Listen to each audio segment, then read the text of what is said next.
Management specially जुन अर्गनाइजरको criteria अनुसारले चाहिँ त्यो अनुसार चाहिँ यो लेट भएको यत्रो ठुलो म्याच भइरहेछ होइन। यो चाहिँ नर्मल्ली एउटा लोकल टुर्नामेन्टको गेम जस्तो चाहिँ फिल भयो। त्यो एकछिनको सिनारी हो किन 6 बजे सुरु हुनुपर्ने गेम 6:15 हामी वार्मअप गरेर हाम्रो वार्मअपै सबै सकिसकेको थिएन। अब त्यो चाहिँ के हो वर्क पर्मिटको भनेर भन्छ होइन, वर्क पर्मिट लिइसक्यो भनेर भन्छ होइन। त्यो चाहिँ अर्गनाइजरले चाहिँ स्ट्रिक्टली चाहिँ आफ्नो एउटा रुल्स एन्ड रेगुलेसन क्राइटेरिया चाहिँ फलो गरेर चाहिँ त्यही अनुसारले चाहिँ गेम चाहिँ अन टाइम चाहिँ गराउनुपर्छ जस्तो लाग्छ मलाई। त्यसले चाहिँ इफेक्ट चाहिँ हामीलाई सडन टाइम चाहिँ इफेक्ट चाहिँ पऱ्यो होइन। जुन वार्मअप गरिसकेको त्यो वार्मअप चाहिँ कुल डाउन भइसकेपछि चाहिँ फर्स्ट 15 मिनट फर्स्ट 10 मिनट चाहिँ हामीले चाहिँ त्यो पर्फर्मेन्समा पनि ल्याग चाहिँ देखिरहेको थियो। तपाईहरुको खेलाडीहरुको वर्क पर्मिट छ छैन तपाईलाई के भनेको छ तपाईको म्यानेजमेन्टले? मैले सुरुमा स्टार्टिङमा चाहिँ यो कुरा थाहा पाउन साथ मैले फोन गरेँ होइन। फोन गर्दाखेरि चाहिँ उनीहरूको चाहिँ वर्क पर्मिट चाहिँ सबै भइसक्यो होइन। उनीहरूले जुन आउनुपर्ने रिसिभ आइसक्यो, तर आज चाहिँ के को कारणले भन्दाखेरि ईदको कारणले गर्दाखेरि चाहिँ त्यो आएको छैन। तर उनीहरूले जुन दिनुपर्ने चाहिँ सबै क्राइटेरिया चाहिँ गरिसकेको छ भनेर चाहिँ त्यो अनुसारले चाहिँ मैले अनि टिम चाहिँ नत्र एउटा माइन्ड सेट गर्नु परिहाल्यो होइन। अटोमेटिकली स्टार्टिङमा चाहिँ अब आएको छैन भनेर चाहिँ मैले चाहिँ अर्को माइन्ड मेकअप प्लान बीमा जानु परिसकेको थियो। मैले त्यो प्लान बी पनि मेकअप गरिसकेको थिएँ होइन।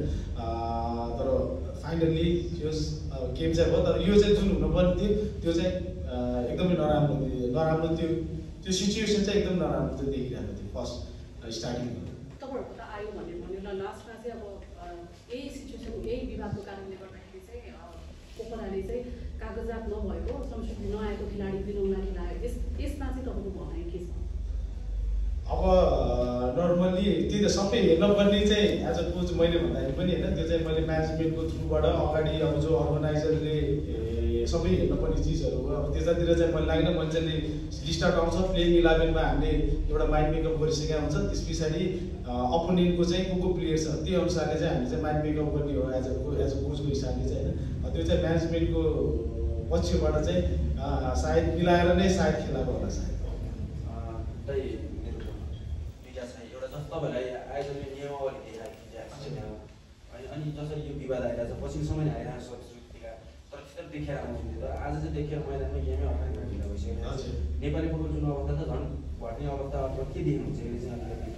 त्यो त फुटबल डेभलपमेन्टको लागि अब एउटा एनएसएलले एउटा राम्रो टेवा दिइरहेछ होइन। मैले अब as a player as a coach भन्नुपर्दाखेरि पनि जुन किसिमको प्रोफेसनल प्लेयरहरू आइरहेको छ त्यो प्रोफेसनल प्लेयरहरूसँग चाहिँ नेपाली प्लेयरहरूले चाहिँ खेल्न पाउनु चाहिँ धेरै राम्रो पक्ष हो होइन। तर यो रुल्स एन्ड रेगुलेसनको चाहिँ के चाहिँ अगाडि नै सबैलाई नै दिएको हुन्छ र त्यही अनुसारले त्यही फलो गर्दै चाहिँ अगाडि बढ्ने हो। अब त्यसमा चाहिँ जसले गर्दैन त्यसलाई चाहिँ अटोमेटिक त्यसलाई पनिस गर्नु त परिहाल्यो। त्यो सम्बन्धित निकायले चाहिँ त्यो चाहिँ एकदमै हेर्नु चाहिँ जरुरी छ जस्तो लाग्छ। नवीन जस्तो यो एफसी चितवनकै कुरा गरौँ जस्तो यो सिजनकै थर्ड एनएसएलमै थर्ड चितवन गयो होइन।